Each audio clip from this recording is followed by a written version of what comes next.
YouTube. The question is, do modern tarot decks work? And the long and short answer for that, in my humble opinion, is yes, they absolutely do. So I'm sure most of you are familiar with the Rider-Waite, which is my go-to deck, or system rather. There is the Marseille, the Thoth, but those don't really speak to me or call to me in the same way.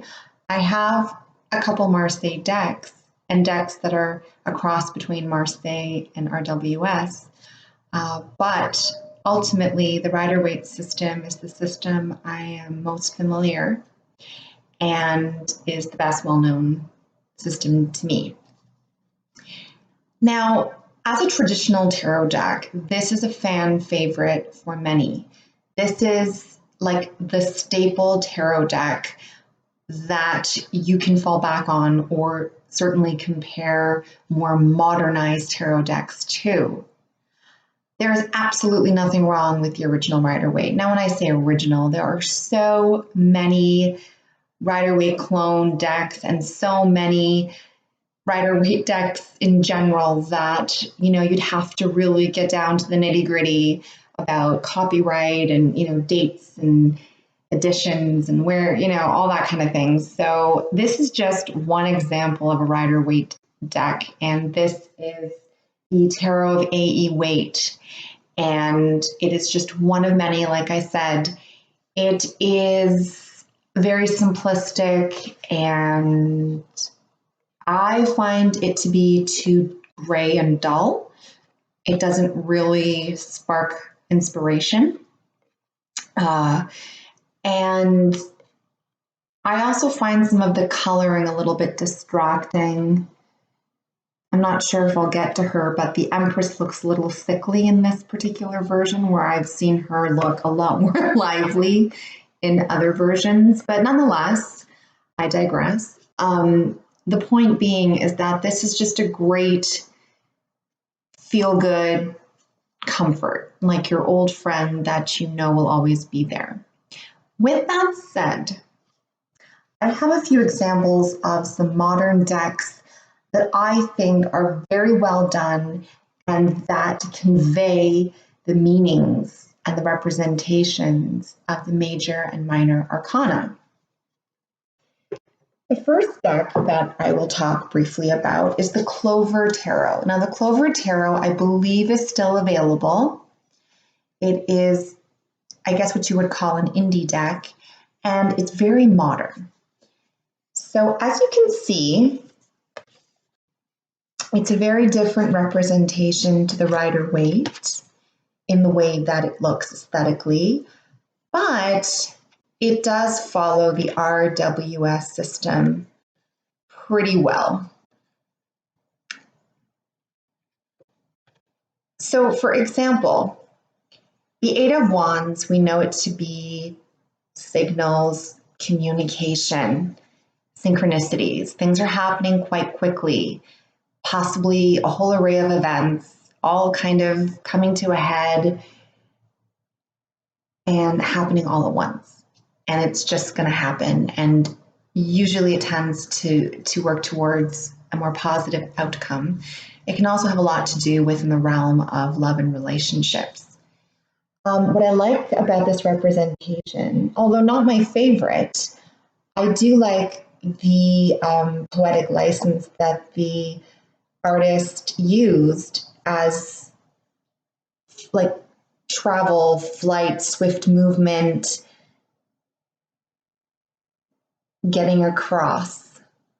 Okay, the energy is swooping over. So that's just one type of representation that isn't like the typical Eight of Wands that we're familiar with in the more traditional tarot. Let's see if I can quickly find it. Eight of Wands. If it's going to take too long, then I won't. But, I mean, you all know what it looks like. Oh, here it is. The 8 flying wands. Okay. Are they just taking off or are they landing? And How do we know what direction they're going in? Do we have any control over which direction they're flying in? Not really. It's kind of like what we have done has now acted as a catalyst that has triggered, okay, all of these wands to go off flying in the sky. So it's all these events that have taken place that now have sort of catapulted this event and made it occur. So it's sort of like from our own doing, and now we kind of have to just wait and see what the end result will be. And as we know, 8s are almost towards completion, as 10 is the completion of the cycle. And so things are really moving along quite swiftly. So the Clover Tarot is a great representation of a more modern deck. And it does it in a very fresh way, creative, inspiring, vivid colors are used throughout. And you really get a feel for the artist's individual art style and their insight, or rather their outlook on how they view the tarot in their mind.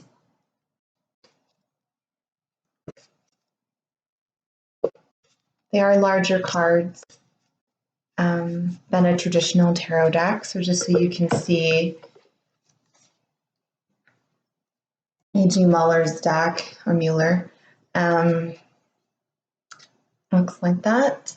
And then, so the Clover Tarot is a little bit wider. So it's a great deck to add to your collection. I don't know if it's super well known. I'd have to double check, but I haven't seen a whole ton of videos about it. So if you'd like me to do a full walkthrough, please do comment down below, and I am more than happy to. Okay. Another deck that is a really nice modern twist on the traditional tarot is the Lily White Tarot. Now there's a Lily Black, which is like the negative, so the opposite of this one. So for instance, I guess it would be black.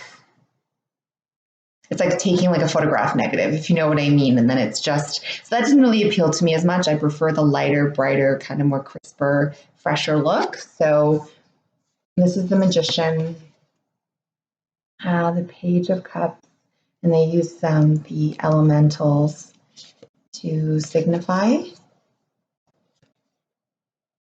The 7 of Pentacles. Sorry, no, that's the 8. Nope, that's the 6. That's the 6, the 2 hands, generosity, give and take, equality. World. So this is more of a Pip-esque deck. I'm not a huge fan of Pip decks. I prefer there being more people, or people and animals in my decks. The major arcana is filled with that. The minor arcana not so much. But nonetheless, it is still a very fresh take on the traditional tarot. And if you'd like me to do a full walkthrough of the Lily White Tarot deck, do not hesitate to comment below. I absolutely adore the Strength card. It's a little bit, the color, like the saturation's a little bit murky. I wish it wasn't this dark. It's really interesting, but it's a really neat example of a modern tarot deck. Okay. So one of my favorites is the Illumina Tarot. This is its 2nd edition. I actually did get my hands on the first after being obsessed, and I wasn't as enamored by it. I love the consistency of the 2nd edition in that the colors and the imagery all kind of just are uniformed, and I really like that a lot. So this is a really popular example of a modern tarot deck.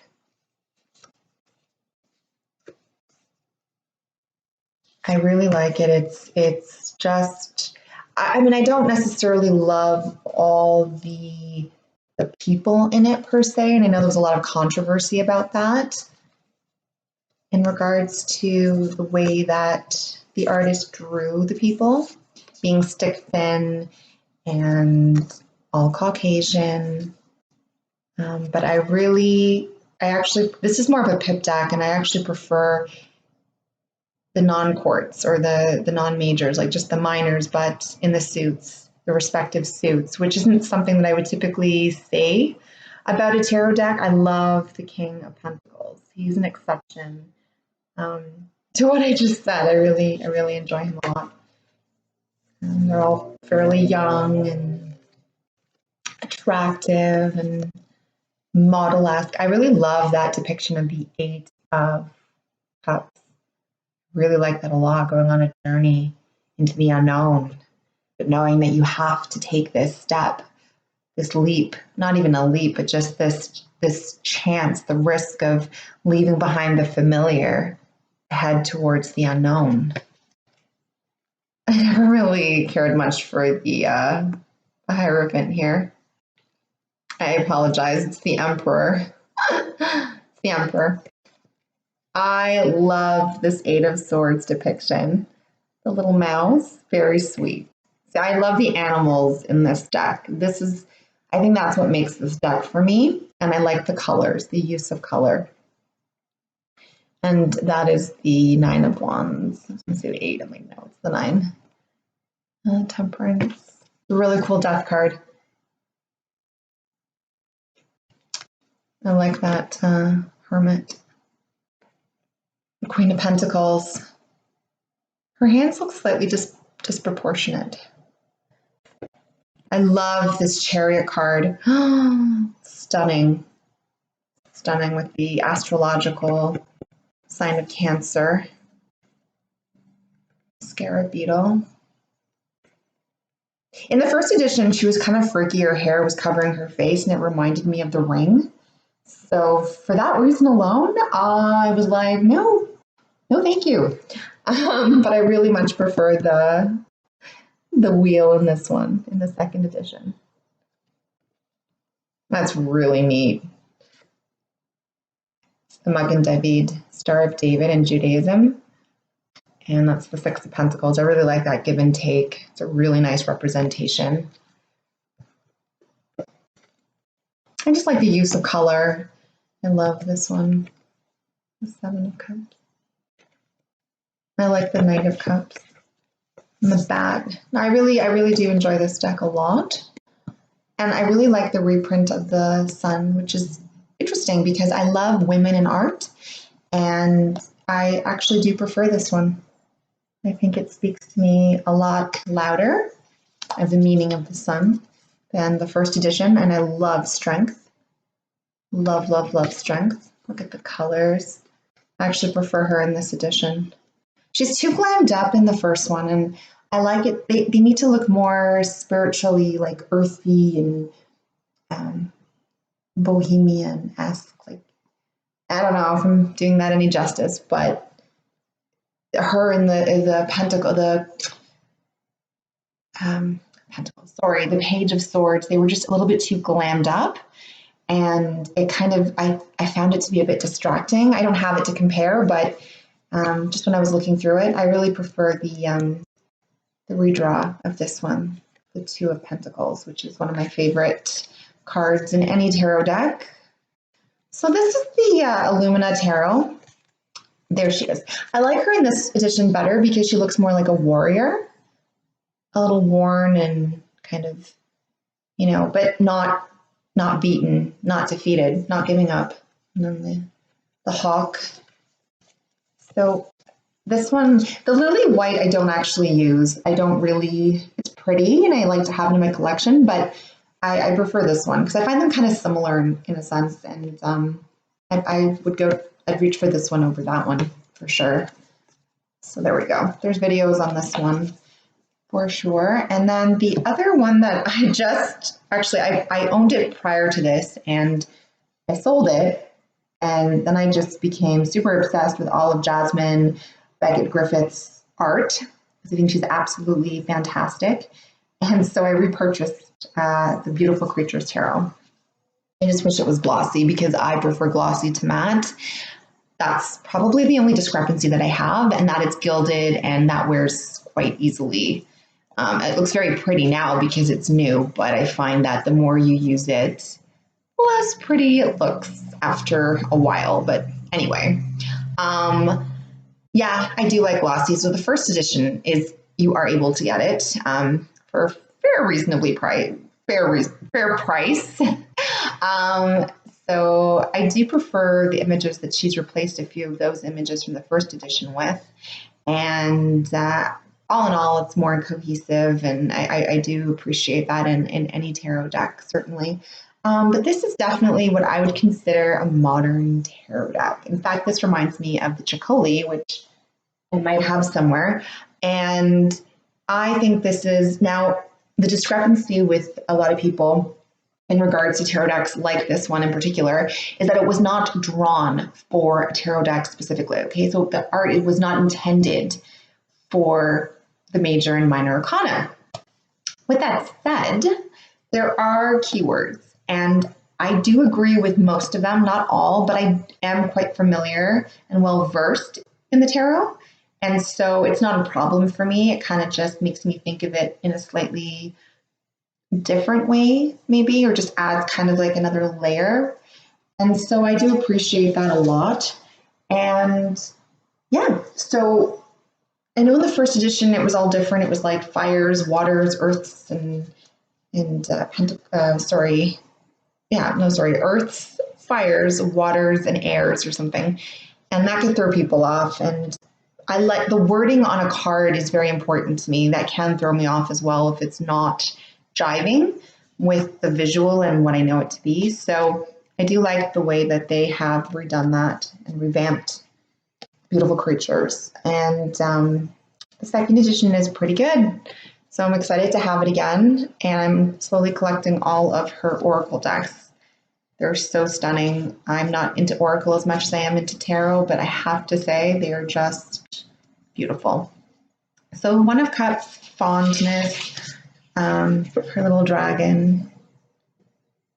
I look at One of Cups as love, as just joy, bliss, like a cuppeth overfloweth, and, knowing that it's fine. I can expand on this. It's not a problem. They are quite big and bulky, and they're matte, so they don't really slide as easily. And then the quartz are elementals. Sorry, my window, I just noticed a whole flock of birds, insane, like 100 of them. And I really appreciate that as well. But this is definitely a modern take on a tarot deck. Again, they were not intended for tarot. I'd love for Jasmine Beckett Griffith to actually create a tarot deck where she draws her creations, her characters specifically for the tarot.